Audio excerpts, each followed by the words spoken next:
What's up, you guys? Welcome to Fightful. I am Sean Ross Sapp. It's August 27th, 2025. This is your Fightful AEW post-show review, and we are talking AEW at the ECW Arena, 2300 Arena, Alex, where there were protesters from the union there who apparently did not get the memo that it is a long time 2300 Arena tradition that people do not get paid. Yeah, I seem to remember certain guys starting that trend back in the 90s, but I can't remember his name. Yeah. I tweeted that, and Francine said, "Oh, he went there." Oh my God. But we're going to talk about the show. Leave a thumbs up on this video, subscribe, all that good stuff. We have lots of goodies here on Fightful. The Shorts tab, check it out. The Videos tab, check it out. But let's go ahead and talk about AEW. Get your super chats and humper chats in here on YouTube. We are streaming on a billion other platforms right now. But check us out by using humperchats.com if you're watching on one of those other platforms. But Alex, I loved, as this residency started, the aesthetic and dynamic of 2300 Arena. Tony Khan was an admitted ECW geek, ECW fan. I say that with affection here. And there were a lot of odes to ECW tonight. The body slam, which a lot of people say, didn't they do that on NXT? Buddy, I bet you anything that over a week ago, Darby said, hey, do you remember Bam Bam Bigelow and Spike Dudley? I want to do that, except I want nobody to catch me, type of thing. You had Tony and Mina talking about the Kimono Wanalea spot where she danced atop the rooftops. You had the entrance, which I thought was a magnificent aesthetic. The gates. Anybody who watched ECW TV back in the day. Oh, yeah. The gates. Now, ECW holds such a uniquely special place in my heart. As a little kid, I did not get to see a lot of ECW until they hit TNN. But the little bit I got was on like Raw, whenever Rob Van Dam would show up. And I thought he was the coolest guy on the planet. So I could not wait for ECW on TNN, to the point to where I love that era so much. I went to my friends at Toy Vomit and found that they had a Blu-ray of the actual TNN recordings, not the network stuff. Complete with music, complete with ECW hotline plugs. It's like, guess who's screwing who backstage in WCW? 1-900-RUN-4 ECW. And I'm like, damn, man. If I like post a tweet that somebody is like, a little ring rust, people are like, how dare you? But I've ranted for a number of minutes, Alex, but ECW's presence was hugely felt tonight. It was indeed. AECW. It was it's a hard one to chant, but I feel like it works. I think this was really well done. It is man, I know they're in residency here, and they were in places before, but it is always fun that first time you see a brand new venue for AEW, how they've set it up, where the people are, the ramp, how that works, and are there any fun little like nooks and crannies where people can be doing stuff. It looked great. And they were obviously pulling out all the stops. There's no, I feel like they thought there's no room to take, the post pay-per-view Wednesday off, considering the next pay-per-view is in 3 weeks. Like, you have to keep your foot on the gas moving forward. And I think for the most part, they really nailed it, at least all the story beats for sure. Yeah. And I mean, with WWE coming for AEW the way that they are, like, got to keep your foot on the gas. WWE is hot right now, and they are trying to eliminate their competition. Eloquent, my good friend, says there were like 1,000 people, but it sounded like 10K in there. Well, that's the beauty again of these small venues. The sound is going to be better. Although I don't know if it was so loud that Dax couldn't hear himself or if the mic didn't work, because definitely all of those mics worked. Yes. Us. Yeah. I'm wondering if it was one of those things, if it's patched into the truck, but not into the PA system. And that can be very disconcerting. But I mean, once they got it back on track, I will fully cop to not recognizing during Forbidden Door that he was pinned by the illegal man. But and I would have absolutely never known and let it go and been like, well, you know, Brody does new champions. But I love that Dax is such a stickler for the rules, because you know he is. That it was like, somebody out there is going to review the tape and they're going to need some kind of story beat where we're talking about it. We have to address it. And I love that about Dax. And I love that it was basically like, I'm blaming the referee. And the referee's like, well, yeah, but I didn't see it. And the referee's decision's final. And then Stokely's like, I'm going to beat you up, Paul Turner. And then Adam Copeland's music hits. So we had a lot on FightfulSelect.com. Please subscribe. Just $5.99 a month for all the exclusive news that we report about the FTR, Cope and Christian, MVP, Hurt Syndicate, bonanza there. But FTR were trying to bully Paul Turner into allowing or to reversing the decision and giving them the AEW tag titles, which isn't even a thing he can do to that degree. No. But Cope and Christian come out and run them off, and Christian, you know, gets his licks in and then is like, Dax, Cash, I understand that you all have fathers.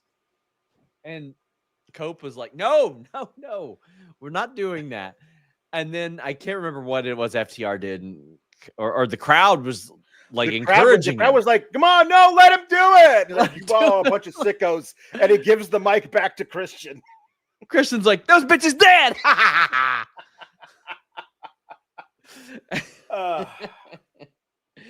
This worked for me. This worked for me pretty well. Everything you've been wanting since as long as I've known you. For 9 years, you've been wanting this bit. And you finally get it. Buddy, we're getting Peter. Like, Peter Griffin versus the Chicken is the only angle WWE knows now. That's right. It's the only one they got. It's the monkey's paw.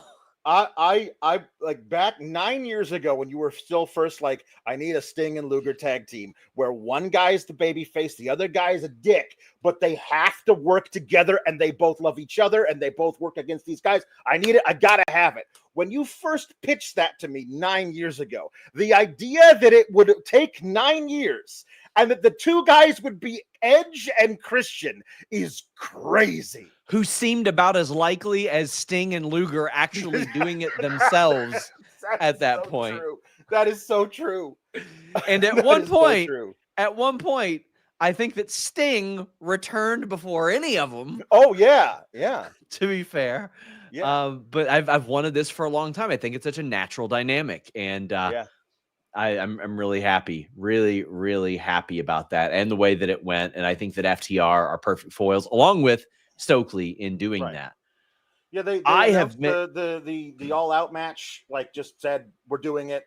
Yes. And so that's the one. That's where it's going from. I appreciate them addressing the problem with the finish there, the little snafu.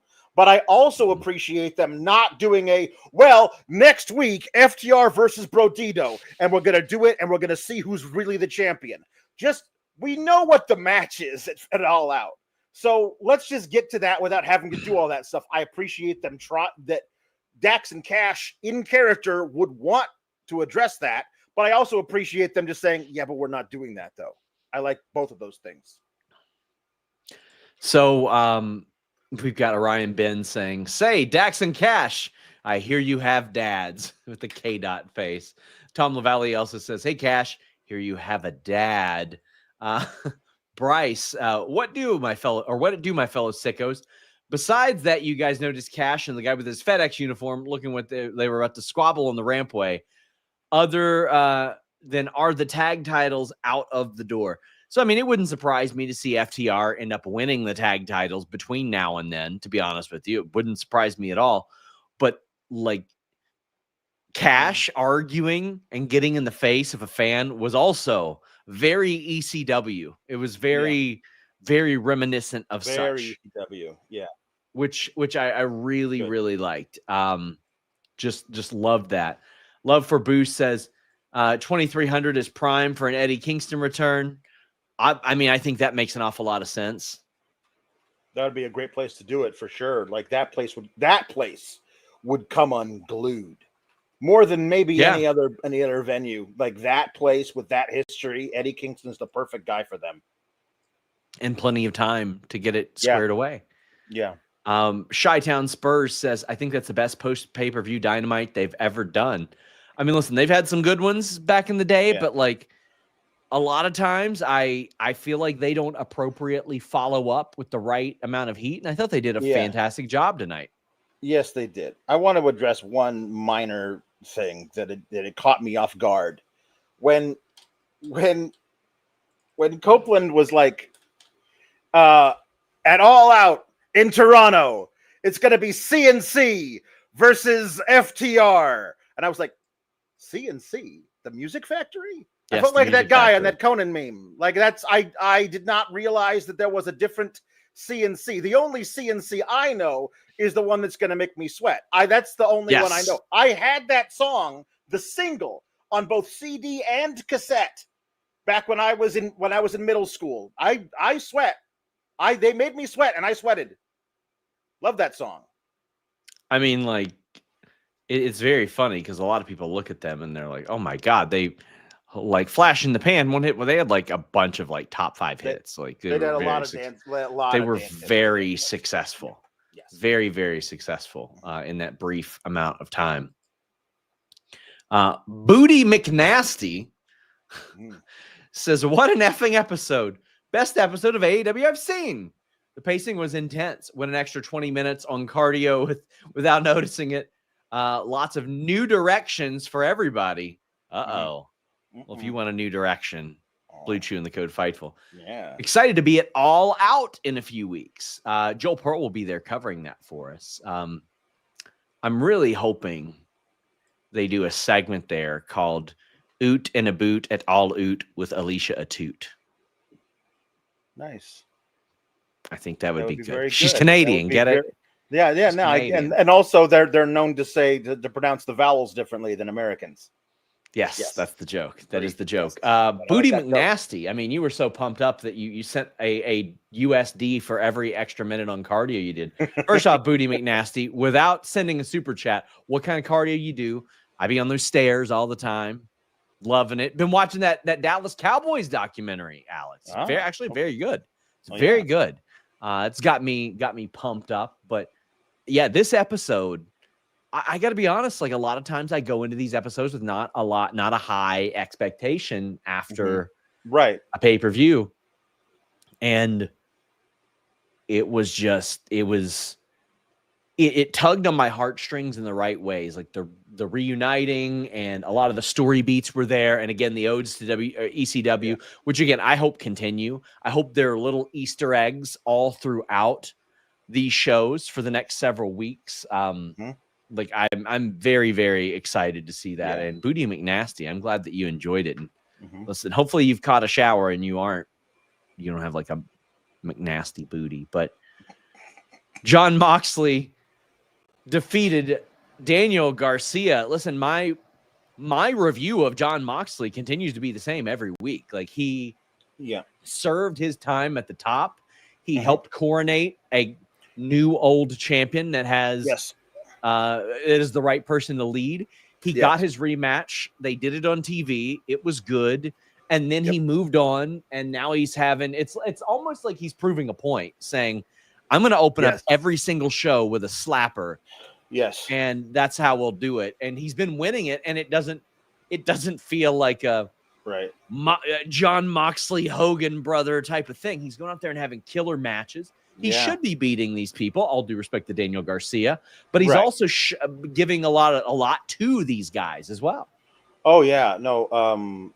Garcia was getting his ass handed to him for a while, but I love the Garcia comeback because it always feels like he is seconds from unconsciousness, and he says, "You know what? Screw it." Like he always feels like I'm probably gonna lose this match, but I'm giving it every last ounce that I have in me to come back from this. And then he gets this close to winning, and he loses. And that is the perfect thing to build to what we all assume is coming up. Apparently, he cut a really great promo backstage that was released to AEW socials right after the show. I haven't seen it yet, but if it's what I think is going toward, like, this is the ultimate. I am so tired of coming so close and losing. Like, it's that is the pretty much, like, if it's not the number one reason for a babyface to turn heel, like, out of the blue, like, it's in number 2 or 3. The idea of, I just can't seem to win the big one wrestling like I always do. Maybe it's time for a change. Like, yeah. I think that they've done a great job over the course of the way he was in the first C2. Then he wins the TNT championship, and he goes into C2 again, thinks I'm going to get redemption. And he loses a few matches there, and he never really gets going in his TNT title run after the C2.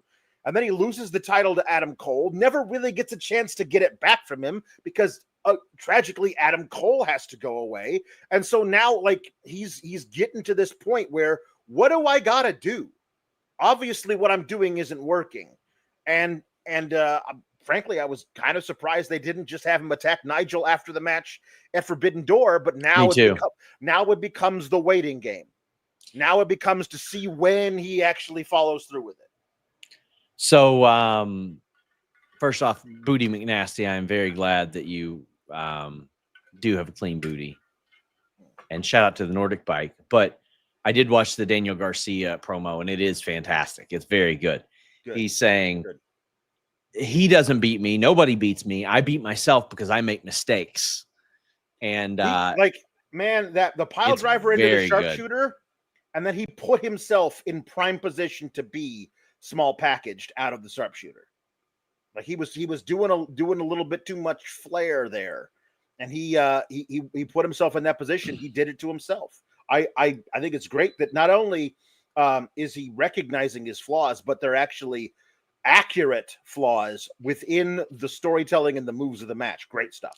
And they argued a little bit after the match as well. You saw them at ringside, like, kind of pointing at each other. And Michael says Mox recruiting Garcia. Mox has been recruiting a lot of people, it seems like, because he finally found out that what he has isn't enough anymore. So you see him bringing in Gabe Kidd. You see him talking to Kris Statlander, which I loved that spot on Collision where Kris Statlander was trying to get her money, and Jon Moxley's like, "Oh, I'll go get it for you." And then he did. That was such a... Like, you don't see that in wrestling. Gane Death says Garcia did an amazing parking lot promo. Put that on Collision on Saturday. Put it on TV. Tom LaValle says Death Riders wave to Gabe, Danny, Stat, and maybe Shayna. I mean, that's what I would like to see. I would like to see Kris, like, sort of turn away from the Death Riders and be like, no, not doing that. And then Shayna pops up, and then you've got Willow, Kris, Shayna. That's Marina. My dream, man. That's my dream. Is like what when we finally get that. Obviously, it's going to be a tournament. When we finally get that tournament to crown a brand new the very first ever women's tag team champions, that it comes down to in the very end, Willow and Stat versus Marina and Shayna. It's just, I need it with my whole soul. I need it. C. Delgado says, was hoping that hallway Mox walked through during his entrance would have pictures of Sabu and New Jack hanging on the walls. I would imagine there will be a lot of Easter eggs over the next few weeks. How many weeks are they there? 2 or 3?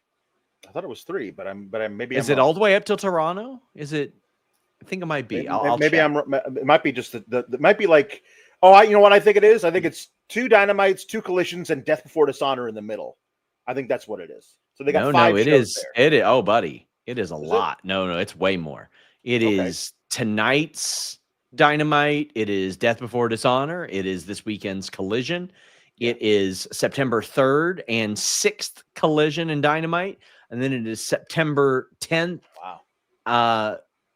Dynamite, and then a special Thursday Collision, September 11th. So, yeah, and then they're doing a special Dynamite the week before All Out in London, Ontario.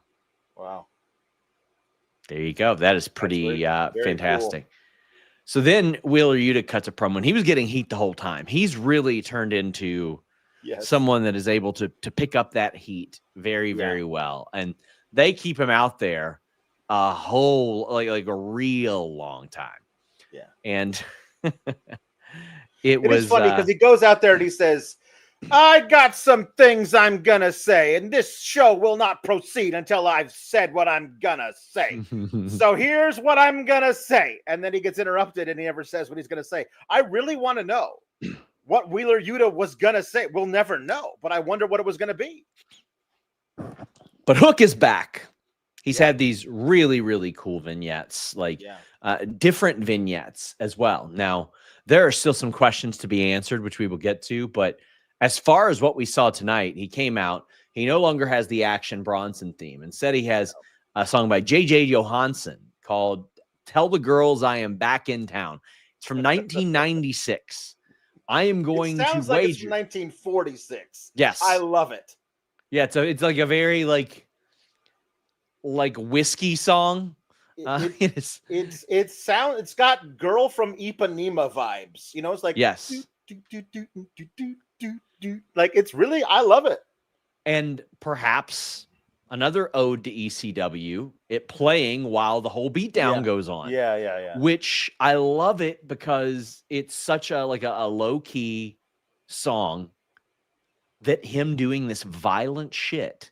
Yeah. While this guy is singing works really well. Had a lot of people asking about the Action Bronson thing. So I'll ask you guys, please subscribe to FightfulSelect.com. Have some story up on that. But what I'll say is the decision to move on from the Action Bronson song was like months ago. They were getting creative. If you go back and look in January, creative on bringing him out without using that song. And people are like, was it because of the argument? Was it because of the interview, et cetera, et cetera?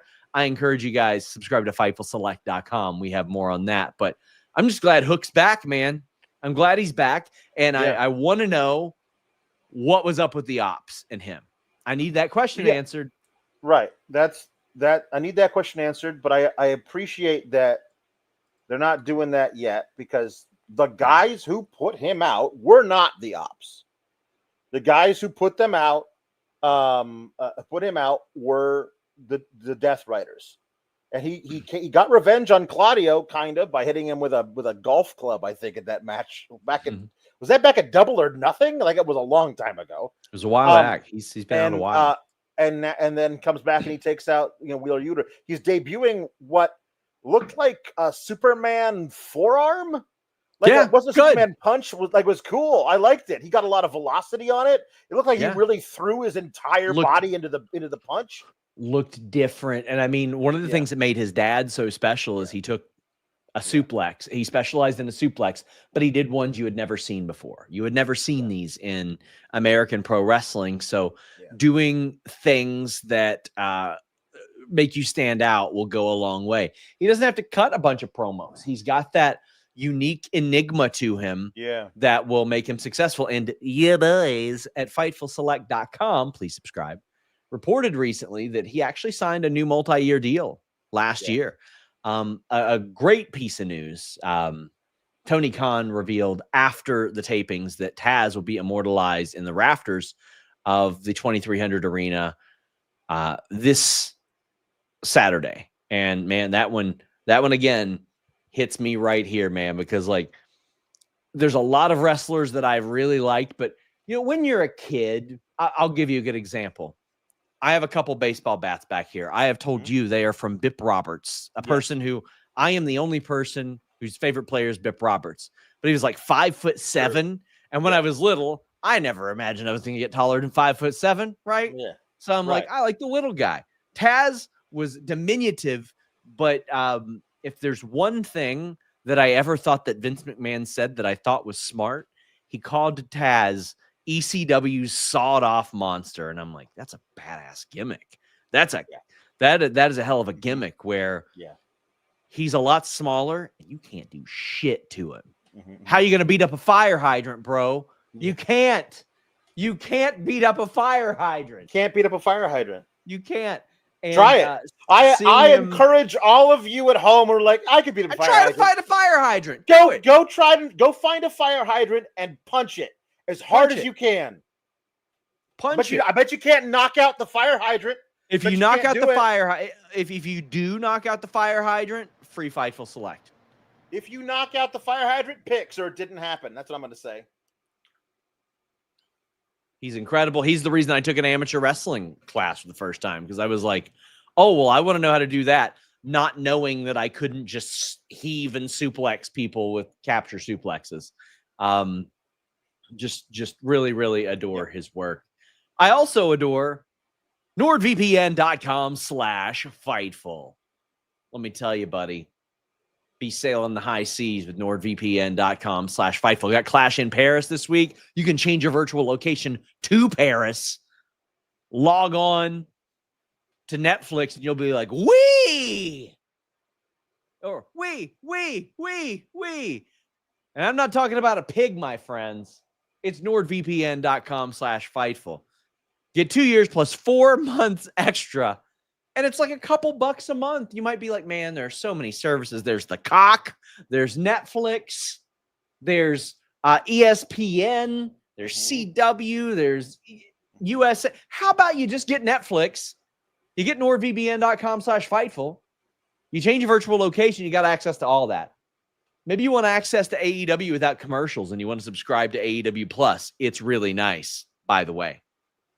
Maybe you want pay-per-views at a much more affordable price. NordVPN has it. Maybe you're traveling to Toronto or one of these other places. Maybe you're going, I don't know, Saudi in January. Maybe you're making a trip to Saudi for the Rumble.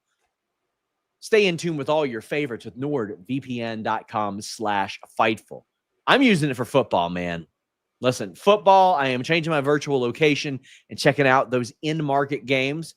But here's the secret. I will be in every single market because I'm changing that thing around. Got it on all my devices, all my operating systems. NordVPN.com/Fightful. What we're telling you is just on the basic tier. A couple bucks a month. Then when you step up, it gets crazy. It gets crazy. I don't even know how they're making money on this. NordVPN.com/Fightful.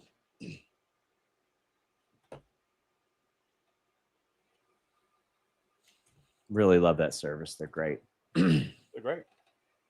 Brian more or less says, thought the song sounded old. I'm older than it. It's from 96.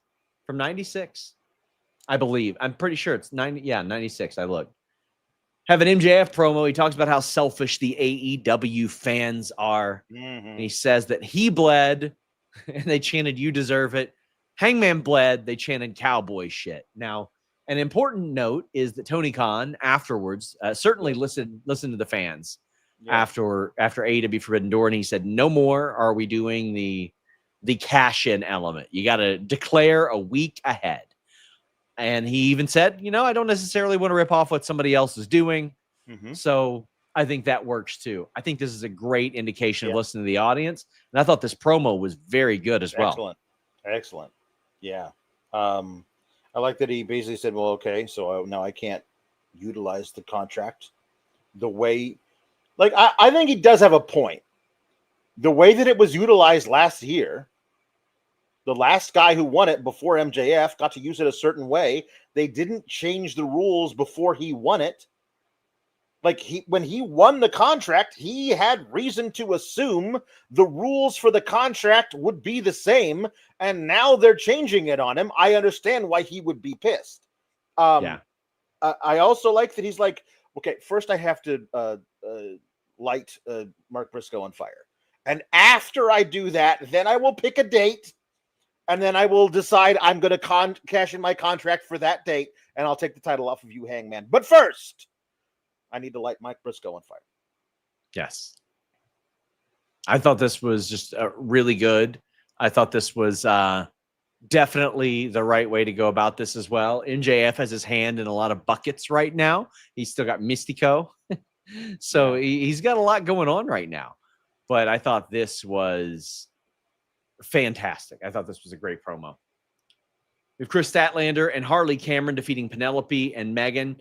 I'll tell you what is helping out the lesser experienced in the ring, Penelope and Harley. They are also working with a couple of really, really great bases. Yeah. That can allow them to do a lot of different things. There was this throwing stunner that Penelope did where Megan just caught her and threw her. I like that. There was, I don't know if it's an inverted power bomb, because the inverted power bomb, the legs are around the body, but I think it was Statlander had her up on her shoulders to do the old atomic whip. Yeah. But Harley brings her and drags the opponent face down. It was really good. She did like a sling blade to Penelope's legs, which then pendulumed her down face first into the thing. And I love that Taz was like, I don't even know what to call that. That was like some crazy ass pendulum gimmick. And in the tradition of Harley Cameron calling her finishing move, I hope she insists on calling that tandem move the crazy ass pendulum gimmick. Because I think it would be perfect. That is perfect. That is great. Willow ends up making the save after this as well, and that was weirdly timed. Mm-hmm. She slid in when Stat had the advantage during the post-match brawl, and Stat stopped, and Megan got out of the ring, and Willow was like, yay! And I was like, did you mean to go in there a little later or earlier? Because it didn't, the finish was odd. Because it wasn't, Stat and Willow are okay with each other. I mean, they'd have to be because they were just in an 8-woman tag. So, Harley Cameron playing Peacemaker, I like. But I anticipated maybe the use of Jamie Hayter here. War run-ins, extra people, so that we can get Jamie Hayter saving the day, so we can say, okay, firmly, this is our team, this is your team. Maybe not announce Blood and Guts tonight, but like maybe you announce it next week, but we know for sure who the 5 are, because you have 5 bad girls and 5 good girls standing on opposite ends of the arena pointing at each other. I thought we might get doing that, but listen, I really want these women's tag titles. For sure. John Alba filled in today on the hump, and we discussed that at length. We have the Mercedes Moné celebration, which is largely just a promo on Alex Windsor. Mm-hmm. She says she's not worried about Alex Windsor. Yeah. But said maybe she's just mad because her man was dancing all up on me. She's like, well, love it when you do the CEO dance. And then she said, but hey, maybe if Alex keeps on acting the way she is, she'll end up in a hospital bed next to him. And I thought that was pretty good promo line. She also absolutely triggered people that would be triggered by such a thing by saying, I've got 9 titles. Ultimo Dragon had 10. I want to shatter that. Right. Sure. This also felt really odd to me. Well, yeah, because she's attacking our friend Allie Albright. Allie, I meant to send you back a message, but I was working. Okay. Yeah. But yeah, you set up the table with all the titles on it for an in-ring interview and talk about how I want all the titles and nobody can beat me. And you don't have somebody interrupt to say I'm coming after your title or you can't take mine or anything like that. Like, it just felt like it was on a show that was otherwise jam-packed with stuff that like really meant something. This felt like it was just a segment for segment's sake.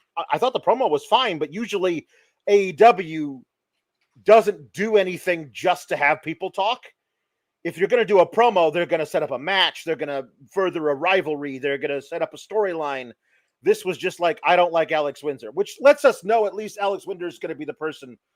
Excuse me. Sorry. I don't mean to disrespect her.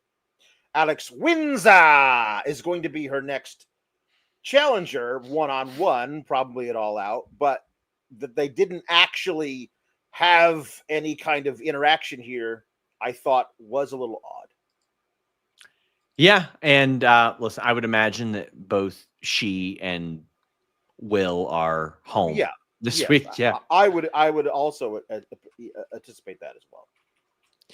Volab says, but disappointed that Did Not Kiss was not a part of the video's thumbnail. I actually told Alex I was thinking about like just making our thumbnails now parodies. Because listen, doing things the right way gets you absolutely nothing. That's true. In wrestling That's coverage. true. It really doesn't. Like, yeah. If the aggregators don't take all your shit, then the clickbait people will take all your shit. Like, there's very little reward for doing things the right way, besides the wonderful community we have cultivated here. So we have Mark Briscoe announcing a new Baby Briscoe and challenging Kyle Fletcher. Speaking of, Don Callis family defeated Brodito and Jet Speed in an all-star tag match. Brody King was white hot. I love that he assisted in the triple flips, but my favorite part of this was Okada and Takeshita just slowly teasing. They're both in, and Okada's like trying to big bro a G1 winner. Like, I know you just got back from the G1. I remember my first one. Yeah. That I won. Very cute. Come on, kid. Let me do my job. Mm-hmm. Woo! I'm excited. This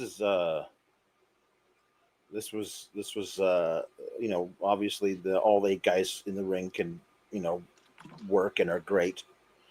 And the match was a lot of fun, but the thing that comes out of this that everyone will now remember is this is where the feud began. Takeshita he won the G1.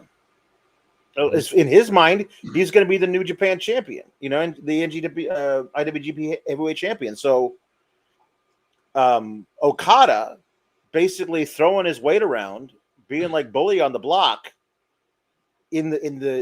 No, we're not doing that. I don't think they ever liked each other to begin with. Like when Callis brought in Okada, like Takeshita was the most not down with it of anybody in the family. So now it's like, okay, I don't like that you think you're top dog around here. We're not doing that. I also like that Okada is like, well, shut up, kid. There's all of that is so excellent. And I think that it probably boils under the surface for quite a while before you have if you're gonna do this, honestly, wouldn't be terrible to have Takeshita beat Okada in the C2 this year.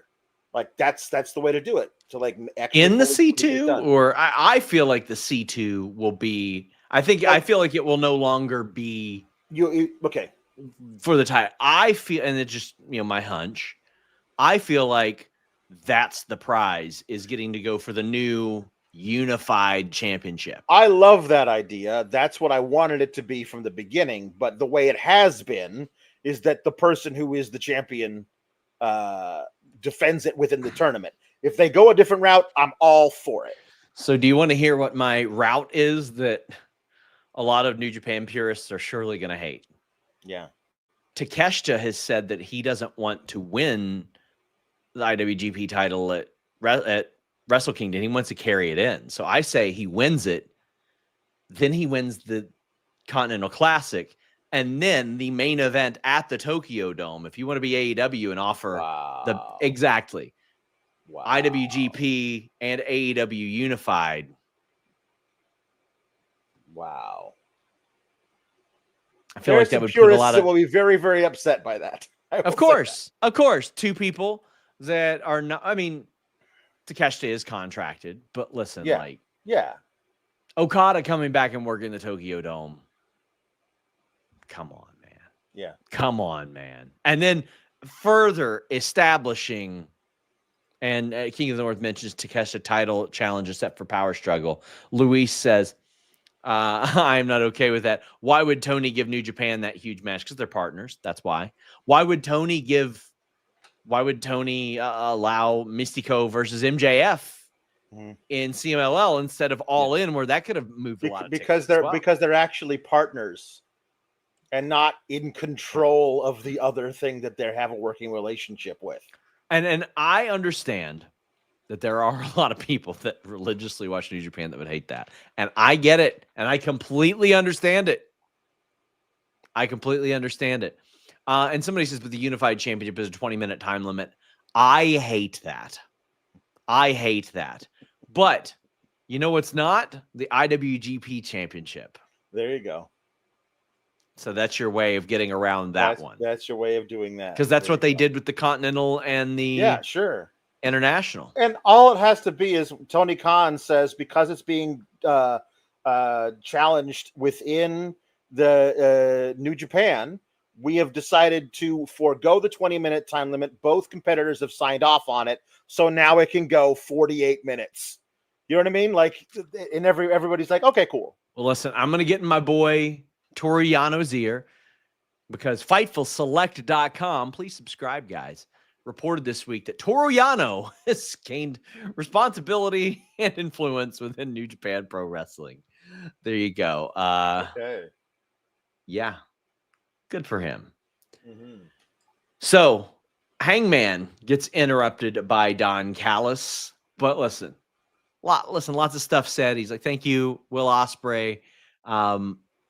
Don Callis said, you took that title from me one time, and it's because I had somebody weak. And then, Gang Wars. But listen, Gang Wars had a satisfying ending. They didn't kiss, but by God, Hangman and Kenny Omega. What? What did you say no to? Yeah. What? What do you mean? Why are you saying yeah? You said no. What are you talking about? What did I say no? I said want to delay. Gang Wars. Shut up.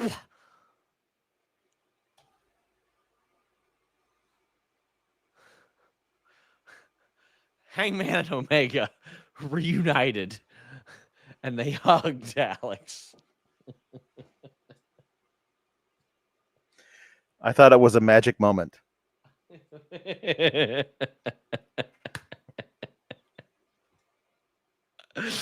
was fantastic. It was great. It was really cool. I liked that it was like everyone knew what it meant. Yes. That it was this really cool moment, because like they used to be a tag team. The tag team fell apart. Then we have to have Hangman climb the ranks to dethrone Kenny, and then they like never really worked it out between them, even though Kenny was a babyface and Hangman was, and then Hangman turned heel. Like, we never really got a chance for them to do this. And so, yeah, why not? This is a cool moment. And it's awesome that these fans like got to experience. Was it something that you would never think was going to happen tonight? A lot of things you'd be like, hey, what do you think is going to happen tonight? People asking each other in line to get into the building.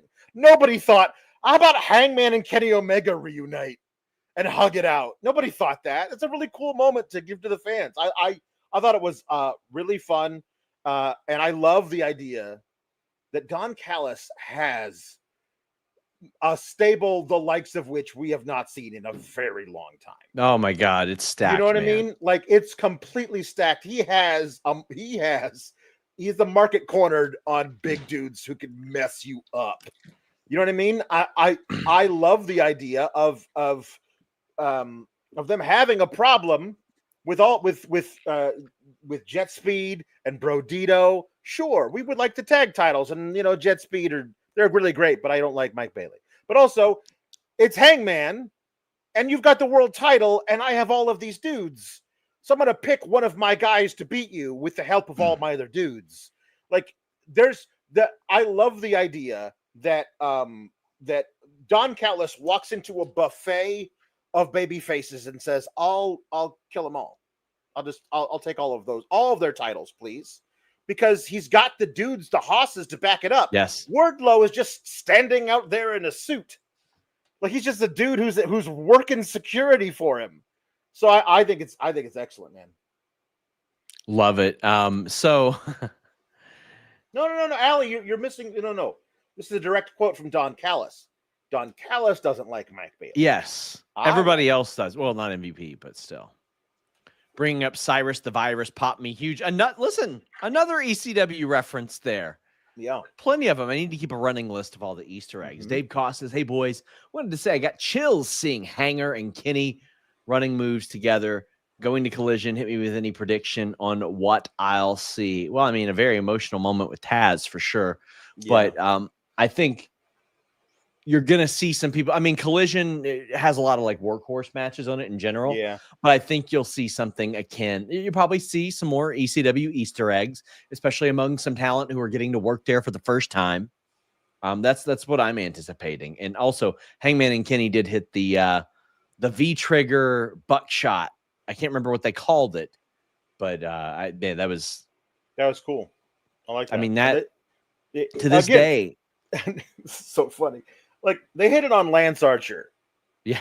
6'9" giant dude. Yeah, he's big. Like he's just a guy who runs the interference for everybody else in the Don Callis family, and he's great. And he's like Kenny's working, throwing everybody out of the ring, and here comes Lance Archer to do a choke slam. And Kenny, who stole the baton from Rocky Romero, takes it and doesn't hit him with it. He just slaps away his wrist, which would hurt like hell, and it allows him to be in the perfect position to then do that move to him. I thought it was a really, really well orchestrated little brawl and beatdown. Great stuff. Arduit says, Hanger and Omega hugged it out. Nature is healing. Indeed.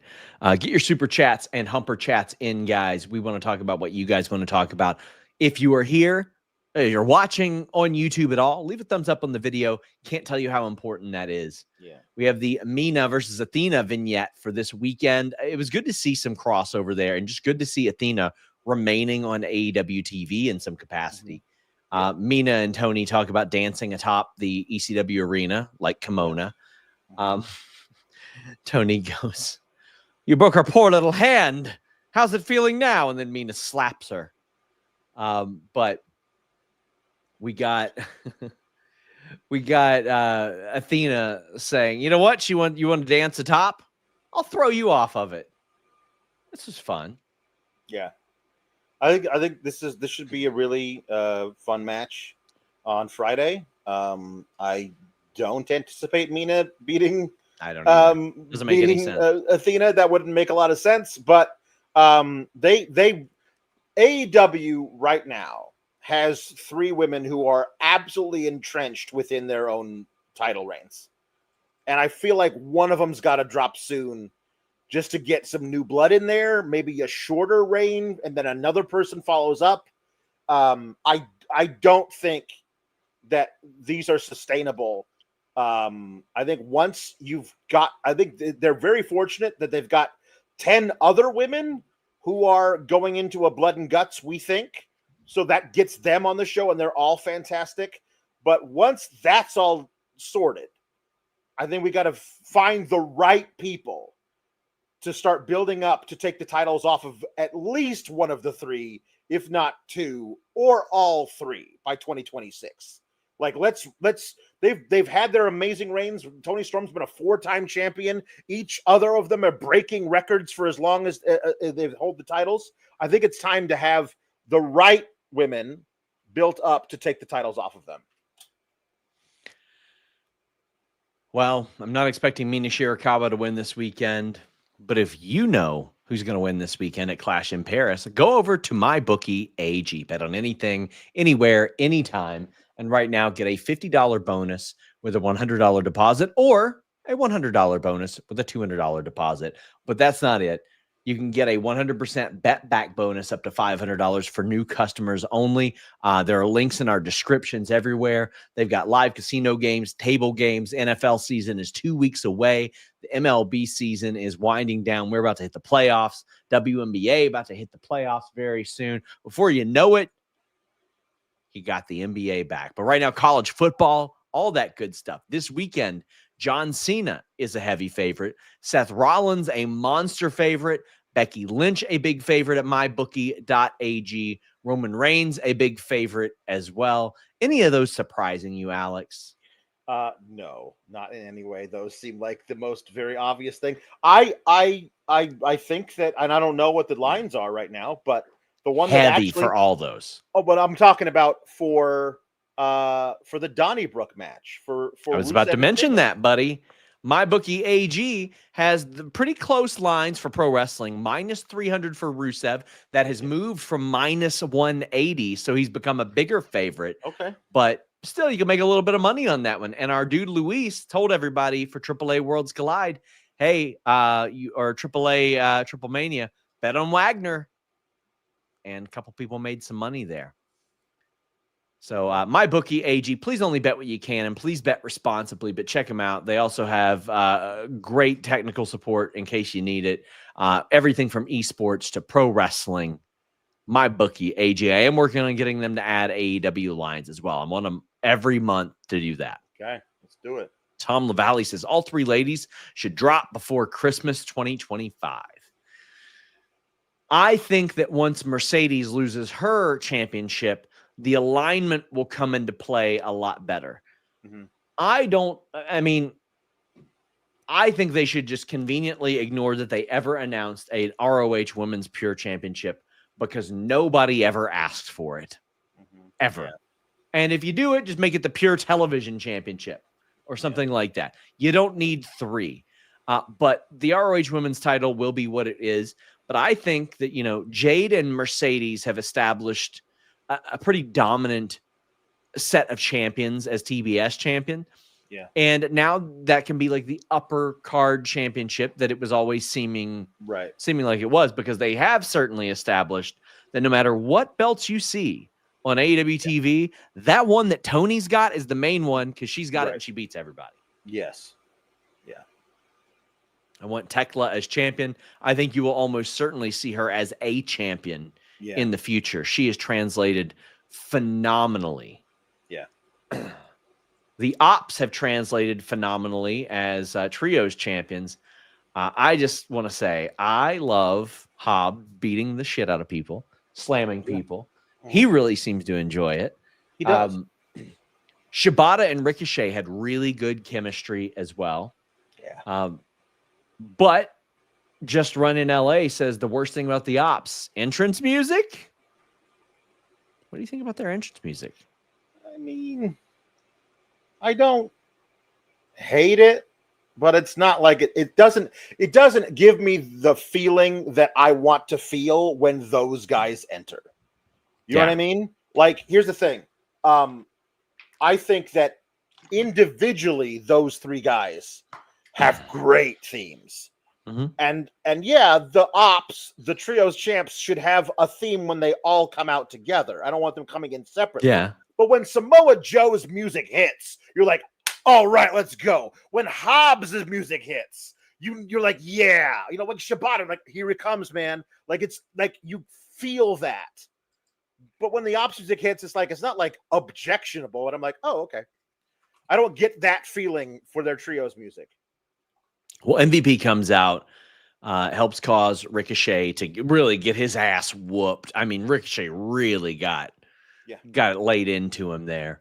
And then the Hurt Syndicate comes out after Ricochet and GOA lose, which, I mean, I thought Ricochet and GOA were going to end up winning those trios titles down the line. Down the line, I think it's still a possibility. Sure. But when they announced this match, I was like, so the Hurt Syndicate comes and gets revenge on them. Like, it just kind of is the obvious thing to do. The fact that it was MVP who wasn't there at Forbidden Door, and what he did was just come up behind Ricochet on the top rope, hit him between the shoulder blades really hard with that cane of his, and that was what led to it. But I thought the match was great I thought like Hobbs and Leona were doing really great. Yeah, they were. Like, this show had a lot of meat on it. Yeah, there was some meat on this show. It was this was great. I think that the Ops eventually losing to Ricochet and GOA, I think could easily be the play. But right now, obviously, GOA and Ricochet have to deal with the Hurt Syndicate situation that they created, because there was no heat between them until they decided to do that. I also loved that the first thing I thought of when it happened was Ricochet is aligned with MJF, who obviously put them up to it because he was getting revenge on them for them kicking him out of the Hurt Syndicate. But then Ricochet did this really great little backstage thing where all he did was put his phone up to the camera and showed that time where they were like grabbed him by the face. It was like nobody likes a kiss ass, and tore up the business card and tossed him out of the ring. It was like, that's why. He's held that grudge since when? Like October? Like, it's been a long time. I love that was been boiling within him for that long. Loved it. This was really, I think, a great example of the Ricochet character, who is like, the reason he turned heel was because he was getting picked on pretty much, which I really liked. So I'm excited about this story. Brian Moore, and obviously FightfulSelect.com, you boys, reported that Hurt Syndicate wanted to work with GOA. Like, they wanted to. Yeah. Brian more or less says, is Cedric under contract with TNA because this could be a good way to bring him in to even the odds. I agree. I have not heard that he is. When I've asked, I have not been heard. I have not been told that. Usually I can pretty well find out if somebody's under contract in TNA or so. Yeah. We had Darby doing a promo where he's painting with his own blood. Tom LaValle says, I heard. That was a good touch. That was a good touch. Like, just taking the blood from the ear and painting all out. So dope. And then lighting the painting on fire. I mean, it's very Darby. Let's be honest. It's very, very Darby. And Vicky was excited to talk about this, but I thought this was a wonderful way to make this type of promo different. And highlight that not only is he here, he's wrestling this week, by the way.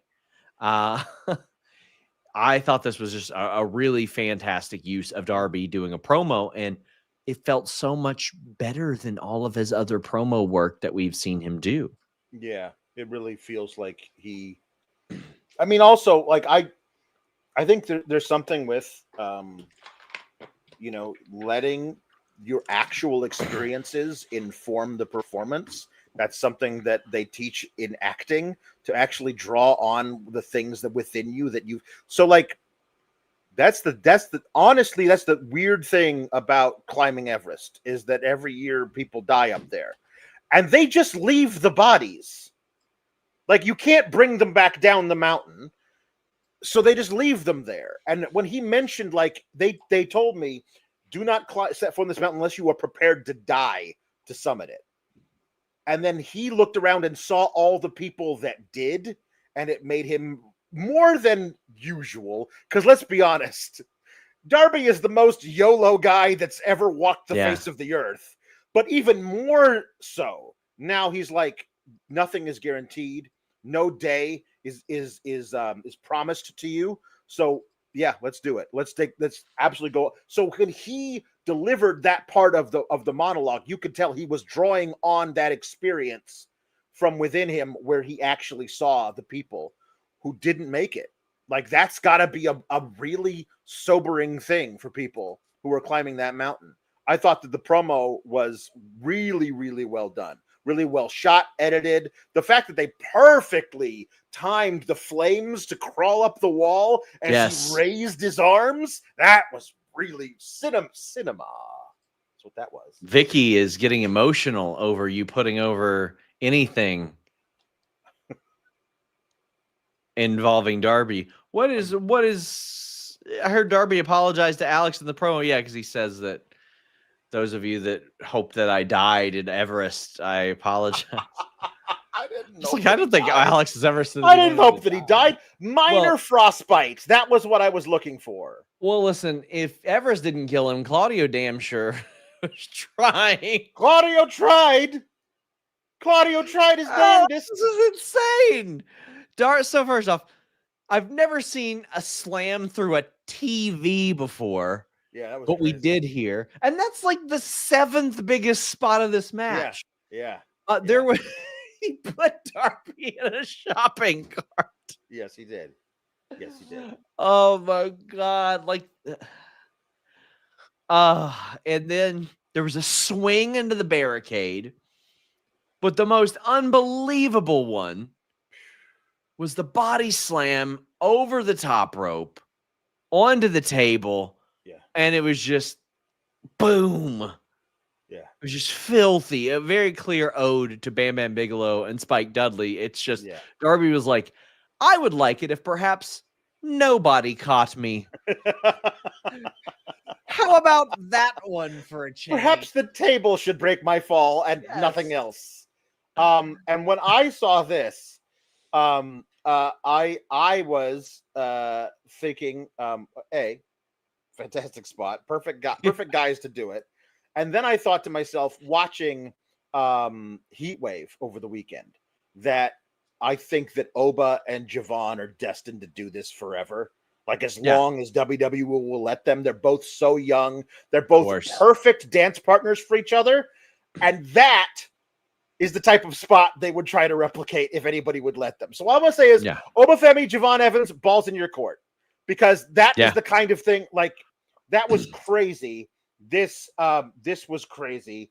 And also it is the thing about, and it's not just Darby, and it's not just AEW.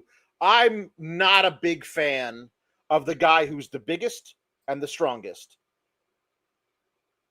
putting the smaller opponent through hell for 90% of the match, and then 3 moves get done to them and they lose. I've never been a big fan of that. Like, I don't know why we were booking Claudio like a glass cannon, like where he can dish out all this punishment, but if he takes a couple of hits, he just shatters.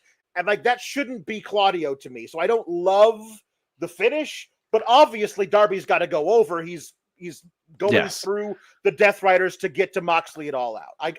I mean, Darby calling Claudio a glass cannon would actually be a great insult. So also Darby scaled one of the poles. Yes. And I've seen him do that spot in person. Yes, he did. 2017 at Evolve in San Antonio. Yeah. I saw that. We also have a couple more super chats. James Stalling says, how would you bring Orange Cassidy back? Hashtag excited. So I believe it was Body Slam that reported today that he was cleared. I had heard, like, when I found out that Ospreay and Swerve were going to be missing some time, somebody there said, well, we're getting Orange Cassidy back sooner than later, which is good news because that could have been like a fall type of thing. Yeah. And I think it's also time for a bit of a reinvention of sorts for Orange Cassidy. Not completely, but something. But how would you bring him back? The thing that I pitched during the Forbidden Door review was like finding a really great dance partner for Kyle Fletcher, and how Orange Cassidy could be a really great foil for Kyle Fletcher. Because Kyle Fletcher is a guy who does not cotton to nonsense. And, you know, there's Orange Cassidy, who we've seen both be the guy who does nonsense and also be a tremendous wrestler. And I think that you absolutely believe that Orange Cassidy is the type of guy who would win a championship, but you don't believe he'll beat Kyle Fletcher. But you need a guy who's not just a guy there to lose to Kyle Fletcher, but a guy to push Kyle Fletcher to a different part of his reign. And I don't know if it's now, but I would love to see a really good, lengthy feud between Orange Cassidy and Kyle Fletcher. I think that would be excellent. Gabe Kidd also appeared. They clearly are setting up a match there. James Stalling says, Gabe Kidd, Darby Allin. Yes, please. I mean, listen, Gabe Kidd will beat the tar out of him too. Yeah, it'll be very, very violent. Spot off the top of the cage. Like, I feel like this is a thing we're going to be doing for a while. Darby and Gabe, just fight each other like a lot. In Simmons says, I wonder who wins this feud. Personally, I think Ricochet and GOA should win. Hurt Syndicate won't look bad losing this feud, and Ricochet has been a great team player for company GOA as well. I think Hurt Syndicate will want to win this feud. I mean, that's certainly the rep that they've created. But rightfully so, based on what we've seen. Well, yeah, no, I was the guy who was like, I don't think you need to take the titles off of Hurt Syndicate. Like, my thing is, I don't dislike their booking. Like, I think it's good to have a big badass monster team like that. I mean, like, here's the thing, like, Bobby Lashley, just look at him. He's carved out of granite. He doesn't move like he used to, but I mean, he's getting up there. Shelton Benjamin, I just want to watch Shelton Benjamin wrestle more. And if them not being the champion leads to him wrestling more matches, then I'm all for it. Like we're definitely I mean, we have to. Tony Khan, please, you know what you're doing here, right? We have to get a great 15-minute singles match between Shelton Benjamin and Ricochet out of this. Like that's some dream match type stuff. The idea that Shelton Benjamin, a guy who I watched in a certain era of my wrestling fandom and said, this guy's amazing. I've never seen an athlete like this. And then about 10 years later, I saw Prince Puma and Lucha Underground and said, this guy's amazing. I've never seen an athlete like this. And then 10 years after that, in completely different eras of their careers, in a promotion that did not exist 10 years ago, could fight each other. I mean, that's right. That's one of those things. This is one of these things. Shut up and take my money. Punky Vice says Hurt Syndicate is my mom's favorite tag team. They're a great tag team. I like them being dominant, but eventually there has to be someone that I think like soundly beats them. If they're going to go over everybody, that's the way that always needs to go. Guys, please leave a thumbs up on this video. I can't tell you how important that is. I'm going to drop a video Thursday or Friday that Alex will love. Oh, I can't wait. Are you ready for this thumbnail, Alex? Well, please give it to me. I want to know. I'm gonna reveal it to you right here. Let me allow it to upload. Here we go. Damn. I'm trying to download it right now. What the hell? There we go. Oh, this is gonna be fun. My Fightful Studios video. Chris Jericho still has a major run left in him. I mean, yeah, you're probably right. But here's the reality, Alex.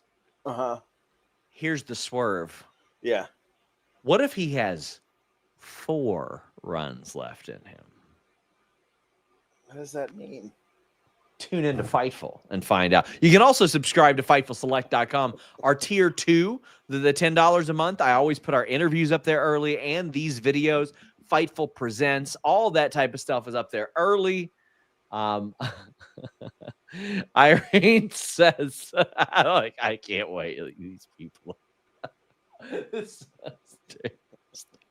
Please no. Guys, y'all are going to watch this video and you're going to be like, God damn it, guys. They're going to do this. They're going to do this. Irene says, have OC return to save Stat from joining it. That's a great idea. Yeah. Irene. That'd be really good. Joining the Death Riders. I need to stop exclaiming that it's a great idea for audio listeners before I read it. Have her seemingly on the brink of helping Mox cheat to win a match. Then the Pixies hit. Yes, please, the Pixies. I do not like the Jefferson Starship one. Don't want any of that. That's one of my favorite songs. I hate it. Don't like it. I mean, listen, I understand because Wet Hot American Summer is what the character's based off of, and it's a theme for Wet Hot American Summer. Yeah. What do you like Wet Hot American Summer, Alex? Yeah, sure. I wasn't sure if it followed the rules of comedy. It does. For you. It does. Honestly, it does. I watched Airplane last night. It was okay. And? It was okay. It was there. I will say this. It was okay. It wasn't like listen to you. Hot Rod, one of the greatest comedies of all time. Airplane. Yeah, okay. Airplane was all right. All right, listen. Julie Haggerty was such a beautiful woman, though. What a funny actress she was. Yes. But there were numerous things in this movie where I went, ha, out loud like that. Yeah. That's good. That's good. Airplane was okay. It was okay. Yeah. Listen, I'll tell you what it wasn't. It wasn't How High starring Redman and Method Man, but so Alex, when I was a teenager, that was one of the only DVDs I had. And I thought that was the funniest shit. Probably because I didn't own like any DVDs, right? Yeah. I had my wife watch it with me like 10 years later, and I apologized to her during the movie. Yeah. It was so bad. Yeah. It was really bad. Do you know the premise of this movie? The How High one? Yeah. You Oh, explained it to me once, and I immediately said Alex. no. It's brilliant. No. It's brilliant. Method Man and his close friend smoke weed together. Yes, that's right. And Method Man is going nowhere in life. Yes. He just grows weed all day, and his friend is smoking the weed, and his dreadlocks catch on fire, and he burns alive and dies. So in order to honor his friend, he mashes up his ashes and grows weed with the ashes. And then when he smokes the weed, he can see his dead friend. Yes. And his dead friend helps him get into Harvard, as well as just some guy that he met, which ends up being Redman. Okay. That's the movie. And like a bunch of the cast ended up just going and working for MTV's Punk'd, which I think I told you was originally a pitch for Redman and Method Man. Yes, it was. It was. And then they just gave it to Ashton Kutcher. They gave it to Ashton Kutcher because, well, I don't know. Yeah. How do you find these abominations of cinema? How did you not know about that? Like, if you watched MTV back then, you saw commercials for How High. Like, it was all over the place. Like, the movie made $30 million. It was a financial success, this movie. What you talking about? How did I find it? How did I find it? Yeah. They marketed it well. Fred Willard was in that movie. Well, I'm not going to watch a Fred Willard. Yeah, a Fred Willard classic. You had to watch his entire catalog, his filmography. Lark Voorhees was in that movie. Yeah. Lisa Turtle herself. Yes. Spalding Gray was in that movie. Wow.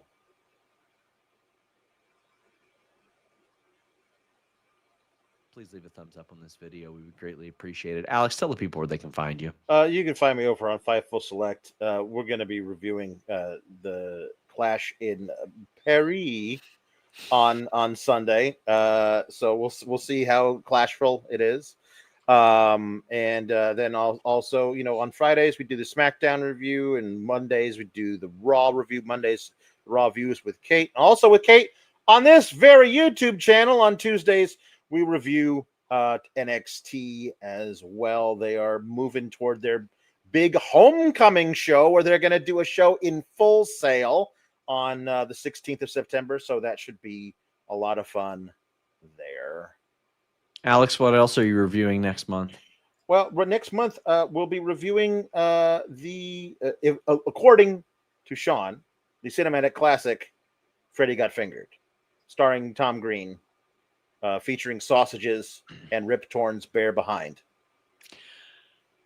A thing that I am particularly excited about is Tom Green is known to watch reviews of Freddy Got Fingered. All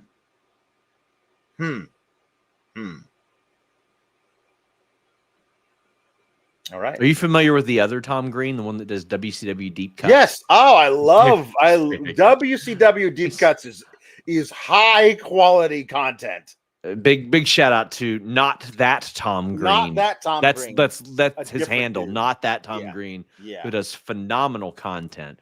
But Tom LaValle says Alex and Kate broke big WWE news on Monday. Paywall. Yeah, that was only on the review of Raw. We're not commenting on it again, but the beginning, first 15 minutes of the Raw review, very, very important news. Speculation being broken behind the paywall. So, thank you all very much. We're out.